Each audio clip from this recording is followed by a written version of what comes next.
Santiago, buenas tardes. Hola Julio, buenas tardes y buenas tardes también a todo el auditorio. Gracias, Santiago. Pues tal como se preveía, con muchos zigzagueos, con muchos altibajos, pero ha llegado el momento en el cual está ya formalmente aprobada por el Senado esta reforma, un transitorio de la Constitución que permitirá la estancia de las Fuerzas Armadas en la Guardia Nacional hasta 2028. Faltan trámites constitucionales, pero parece que todo está encaminado a que rápido y sin problema sea aprobado, lo que implica en la Cámara de Diputados y en los congresos estatales. Santiago, ¿qué esperar en lo que viene?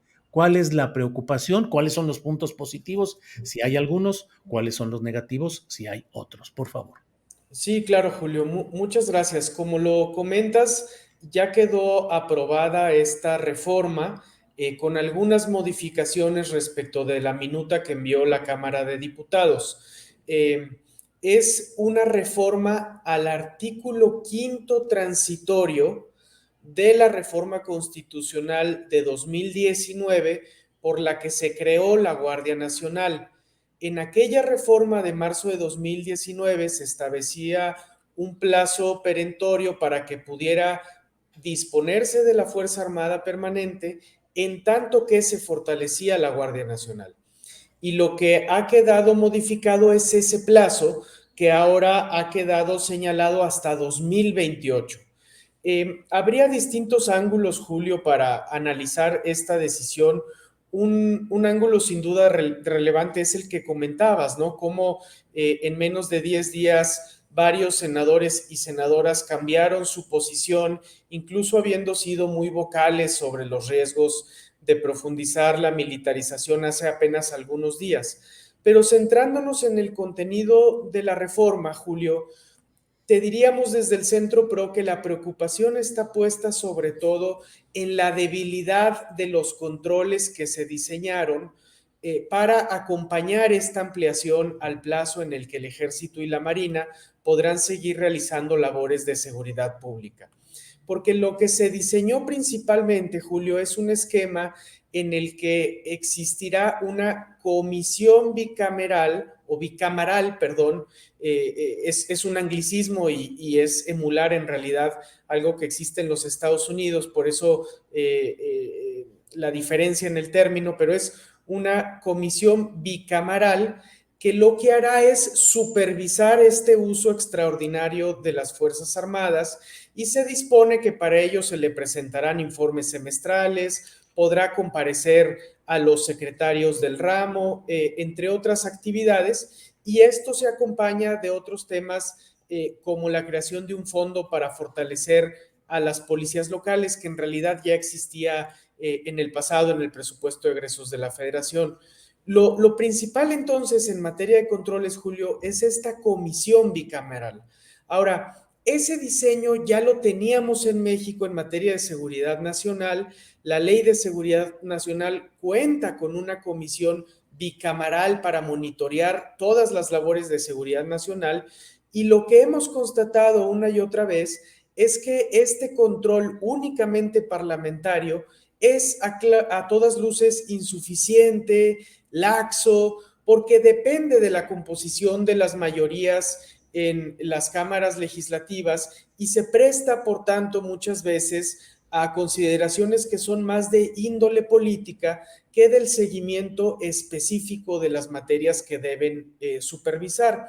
Venimos además de una experiencia reciente en la que precisamente este transitorio de la reforma de 2019 no fue cumplido y por eso al hacer un balance decimos, se amplió la presencia temporal del ejército en tareas de seguridad pública, pero no se diseñaron controles robustos que sirvan como contrapesos para evaluar los problemas que puede generar esa ampliación, Julio. Bien, Santiago. Dentro de la discusión general que se está dando relacionada con este tema, ¿tú percibes que pueda haber una, eh, una mejoría mediante discusiones en los congresos, en las cámaras, la participación de sociedad civil, que haya alguna forma, alguna expectativa de que haya alguna forma de vigilar y de controlar este proceso de expansión de las fuerzas militares en México en muchos espacios civiles. Ahora está programada hasta una línea aérea que está en estudio. La propia Marina se va a encargar de los controles migratorios en el Aeropuerto Internacional de la Ciudad de México. ¿Qué hacer frente a todo esto, Santiago? Sí, Julio, sin duda es un tema de preocupación. El propio tono del debate legislativo el día de ayer no augura un ejercicio serio de control parlamentario, porque lo que ha prevalecido, y hay que decirlo, en las dos posiciones, a favor y en contra de esta reforma, en algunos casos es un tono estridente, poco técnico, sin abrir espacios para la deliberación profunda sobre qué muestra la evidencia empírica respecto de los resultados de la política de seguridad pública y en particular sobre la militarización. Salvo honrosas excepciones en el Senado, ese fue el tono que prevaleció y por eso no estamos tan optimistas de que este tipo de controles parlamentarios vayan a ser eficaces.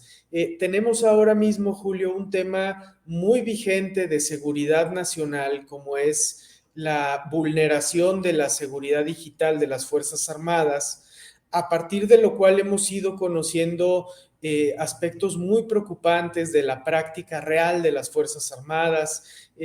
Recientemente se han hecho públicos documentos que dan cuenta de cómo desde el ejército se quiso interferir en la investigación del caso Ayotzinapa, de cómo se construyeron en el sexenio pasado narrativas para descalificar a los padres de las víctimas, a los expertos internacionales, a las organizaciones que les acompañamos.